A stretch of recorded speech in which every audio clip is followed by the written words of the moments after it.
lâu chín và cái mò cái sang hà po lâu bầu rọ cái thiên rim khóc mày mình nào po cái la helai à nu ma cái một tổ bọc ram lian in mặc mày à mặc khi cái em sang hà đi em mình khơi sắc khi tu anh na lutuk đen chín po khát thiang anh lâu ý đen chín hay sang hà hi à sen po hi cái mumang to lâu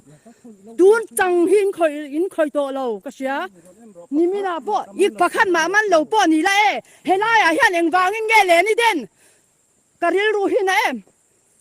ti em ya len mo in ril ru lo chiat sa nga them kan ti ma po hian in lo khoi to ti hi cha du ni mi na po nu ma thar ta ka om chu wangin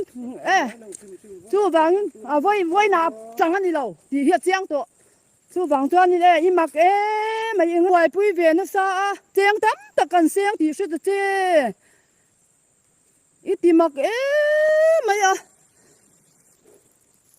man phê lên tiếng ấy tiếng cái này bọn du hôn nó cần man phê lên đấy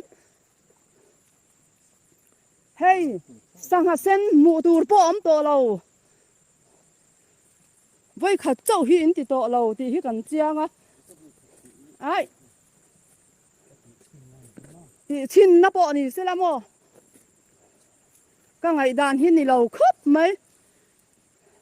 ít tìm mặc mấy thì cái đầu vàng anh nha ní thì nó cắn cắn là mi rong rong po nắn ring chơi quá ril run wam hian mình xem ngay lâu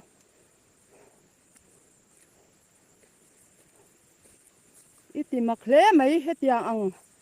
sang hạt deal han Indian sắc khi chú hil ăn lâu lứt tụi con nè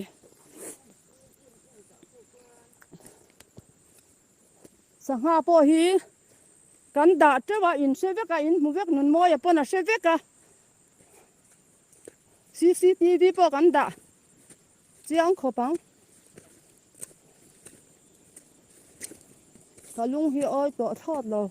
nimina ni se la ya son nu ma thal lu tuk mai ama nun moya pon di lami sang ha aman ti thom po kan sia